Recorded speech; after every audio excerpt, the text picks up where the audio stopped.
Hi everyone, I've got a SEAT Alhambra here on a 2014-15 plate. Just done a full service on this. I'm going to show you how to reset the service light and everything.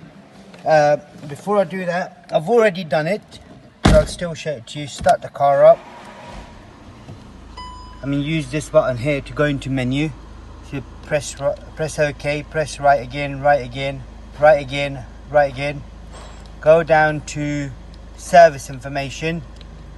Now you've got the oil change, which I've done, and inspection, I've done that as well. So I'm going to show you how to reset the inspection first, and then show you how to reset the oil light as well.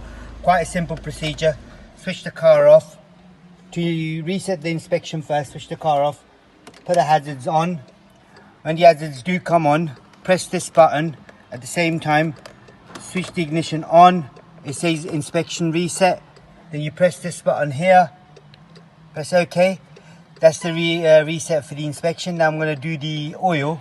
So if I switch the ignition off, hazards off, go back again, press the set button, switch the ignition on,